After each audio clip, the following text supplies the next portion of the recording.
Sejam todas e todos muito bem-vindos ao nosso canal Biopodcast. Se inscrevam, deixem o seu like, compartilhem, comentem e vamos ao vídeo de hoje. Tema de hoje: tecido ósseo. O tecido ósseo é o principal constituinte do esqueleto. A sua matriz é calcificada. Entre as principais funções exercidas, temos suporte e proteção de tecidos moles e órgãos vitais, alojar e proteger a medula óssea, apoiar musculatura esquelética, transformando contrações em movimentos. Os ossos funcionam como depósito de cálcio, depósito de fosfato, depósito de outros íons, sendo liberados de acordo com as necessidades do organismo. Absorvem toxinas e metais pesados. O tecido ósseo é constituído por células e por material extracelular calcificado, chamado matriz óssea. As células constituintes do tecido ósseo são três: osteócitos, que se situam em espaços na matriz designados por lacunas, osteoblastos, produtores da parte orgânica desta matriz, osteoclastos, células gigantes, móveis, multinucleados, que reabsorvem o tecido ósseo, participando nos processos de remodelação dos ossos. A nutrição dos osteócitos depende dos canalículos que existem na matriz óssea. Esses canalículos possibilitam as trocas de moléculas e íons entre os capilares sanguíneos e os osteócitos. Todos os ossos são recobertos por membrana de tecido conjuntivo de células osteogênicas. Na superfície interna, pelo endósteo. Na superfície externa, pelo periósteo. As duas camadas fornecem novos osteoblastos para o crescimento e recuperação dos ossos. Osteócitos, células que ocupam as lacunas que se encontram no interior da matriz óssea. Das lacunas partem canalículos. Cada lacuna contém um osteócito. Células achatadas, essenciais para a manutenção da matriz óssea. Sua morte é seguida por reabsorção da matriz. Osteoblastos são as células que sintetizam a parte orgânica, colágeno tipo 1, proteoglicanas e glicoproteínas da matriz óssea. São capazes de concentrar fosfatos de cálcio, participando na mineralização da matriz. Dispõe-se sempre nas superfícies ósseas, lado a lado, num arranjo que lembra um epitélio simples. Quando em intensa atividade, são cuboides. Quando pouco ativos, tornam-se achatadas. Quando a matriz óssea rodeia o osteoblasto, formando uma lacuna, o osteoblasto passa a designar-se por osteócito. Osteoclastos são células móveis, gigantes, multinucleadas e extensamente ramificadas.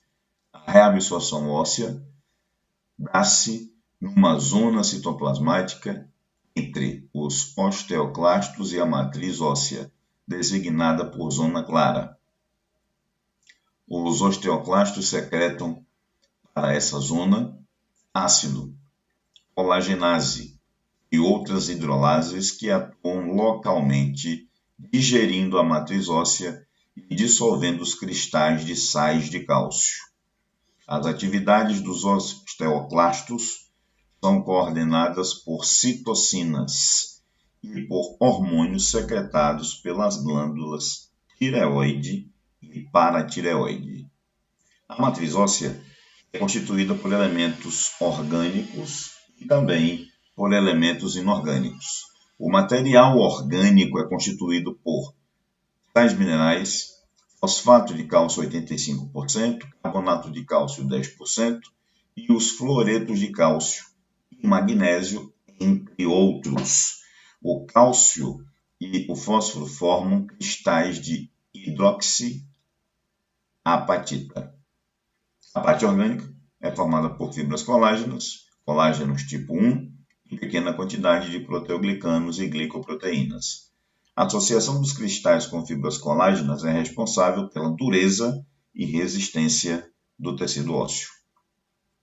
Periósteo e endósteo. Periósteo, superfície externa do osso, recoberto por tecido conjuntivo denso não modelado. Fibras de Charpey, feixe de fibras colágenas que penetram no tecido ósseo e prendem firmemente o periósteo do osso.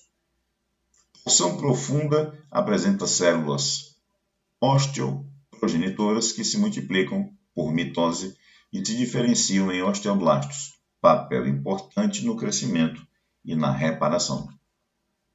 Endósteo, superfície interna do osso, recoberto por células osteogênicas achatadas. Reveste cavidades do osso esponjoso, canal medular, os canais de Haveres e os canais de Volkmann. Principais funções do periósteo e do endósteo: nutrição do tecido ósseo, fornecimento de novos osteoblastos para crescimento e reparação dos ossos. E aí nós temos uma representação de todos os elementos internos dos componentes do tecido ósseo. Tipo de tecido ósseo: osso compacto, formado por partes sem cavidades visíveis. Osso esponjoso, com muitas cavidades intercomunicantes. Porção porosa. Essa classificação é macroscópica. Ela não é uma classificação histologicamente falando. Os ossos longos, eles apresentam epífises, que são formadas por osso esponjoso, com fina camada compacta, e diáfise compacta, com pequena quantidade esponjosa, delimitando o canal medular. O osso compacto pode ser chamado também de osso cortical. Ossos curtos, centro esponjoso e periferia compacta. Ossos chatos constituem a abóboda craniana, tábuas interna e externa, osso compacto, diploe separa as tábuas, osso composto, esponjoso. Cavidades do osso esponjoso e o canal medular da diáfise dos ossos longos são ocupados pela medula óssea, que é dividida em duas categorias: medula óssea hematógena, presente no recém-nascido, de cor vermelha, ativa na produção de células sanguíneas, e medula óssea amarela, que com o passar do tempo vai sendo infiltrada pelo tecido adiposo unilocular, com diminuição significativa da atividade hematógena. Histologicamente, existem dois tipos de tecido ósseo. Ambos possuem as mesmas células e os mesmos constituintes da matriz. Imaturo ou primário aparece primeiro tanto no desenvolvimento embrionário como na reparação de fraturas. É temporário e substituído por tecido secundário. Apresenta fibras colágenas sem organização definida, maior proporção de osteócitos do que tecido secundário, menor quantidade de minerais. No adulto, é pouco frequente. suturas dos ossos do crânio, nos alvéolos dentários, alguns pontos de inserção de tendões. Tecido secundário lamelar ou maduro, encontrado nos adultos, fibras colágenas encontradas organizadas em lamelas paralelas umas às outras, em camadas concêntricas, em torno de canais com vasos, o que nós chamamos de sistema de Haveres ou osteons. As lacunas contendo os osteócitos são, em geral, situadas entre as lamelas ósseas, porém, algumas vezes estão dentro delas. E aí nós temos a representação de todos esses elementos citados anteriormente aqui. Em cada lamela, as fibras colágenas são paralelas umas às outras. Cada lamela é delimitada por uma linha cimentante, que significa substância fundamental calcificada e fibras colágenas. Na diáfise, lamelas se organizam em arranjo típico, constituindo os sistemas de Haveres, os circunferenciais interno e externo e os intermediários ou intersticiais. O tecido ósseo secundário, que contém sistema de Haveres, é característico da diáfase de ossos longos. Sistema de Haveres cilíndrico, longo, formado por várias lamelas ósseas concêntricas. No centro deste cilindro existe um canal revestido de endósteo, o canal de Haveres, que contém vasos sanguíneos e nervos. Os canais de Haveres comunicam-se entre si por meio de canais de Volkmann, que não apresentam lamelas concêntricas e atravessam as lamelas ósseas.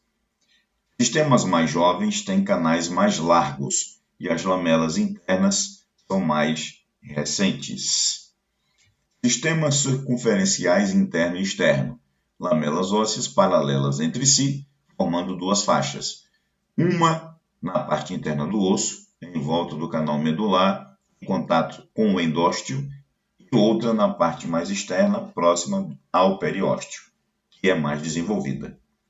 Sistemas intermediários ou intersticiais, formados por lamelas irregulares, que ficam entre os sistemas circunferenciais e de Haveres.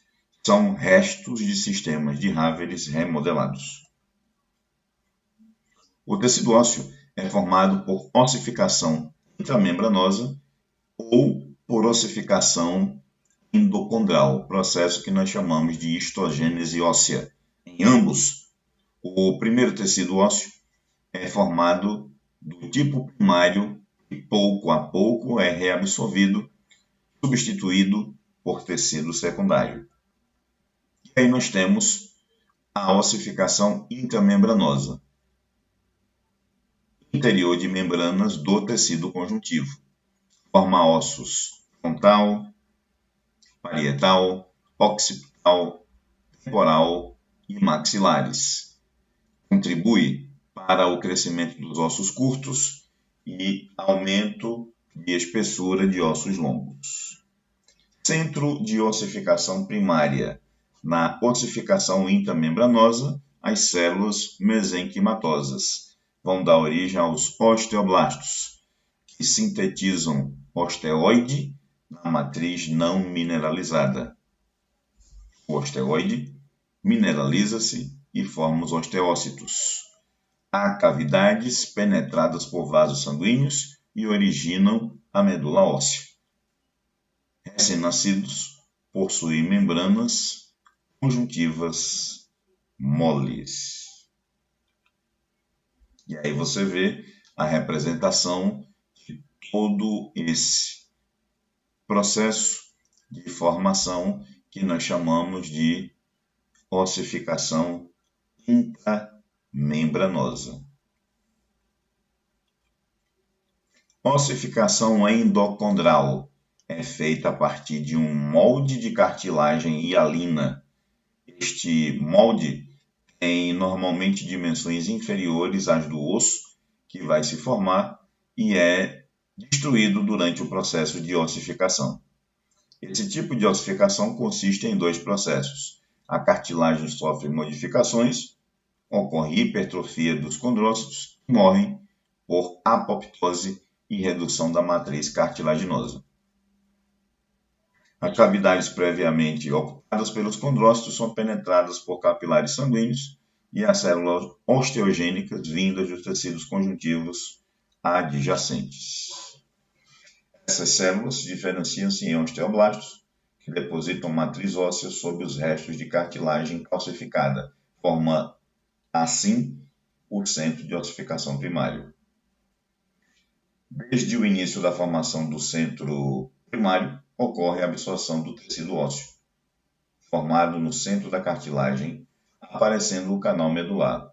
Células sanguíneas trazidas pelo sangue dão origem à medula óssea. Mais tarde, outros centros de ossificação aparecerão, os centros secundários. O crescimento é radial e não longitudinal. Quando o tecido ósseo formado no centro secundário ocupa as epífises, a cartilagem se reduz a dois locais, cartilagem articular e disco epifisário. No disco epifisário se distinguem 5 zonas: repouso, cartilagem hialina sem alteração, proliferação, condrócitos dividindo-se rapidamente formando fileiras, hipertrofia, condrócitos hipertrofiam e iniciam a mineralização da matriz cartilaginosa, que fica reduzida. Ossificação, condrócitos morrem por apoptose, matriz mineralizada sobre forma de finas traves.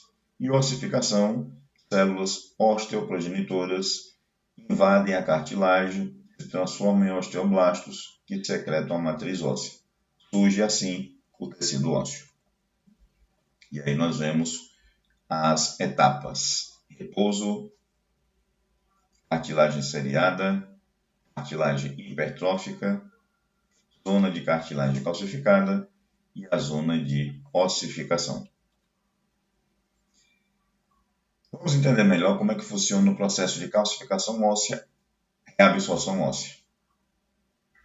Ainda não está totalmente esclarecida como essas etapas se processam. Bem, os osteoblastos liberam vesículas de sais de cálcio e fosfato na matriz do osteoide. Cristalização dos sais que rompem a membrana da vesícula são liberados, calcificando dessa maneira a matriz. Remodelação óssea. Processo de consolidação da fratura. Envolve deposição de tecido ósseo em algumas regiões do periósteo e reabsorção concomitante em outras regiões do periósteo. Esse processo também pode ocorrer no endósteo. Acontece a adequação às mudanças das tensões exercidas sobre ele, como, por exemplo, peso, postura e fraturas. E esse foi o nosso vídeo de hoje. Se você gostou, deixe o seu like, comente, compartilhe e até o próximo vídeo.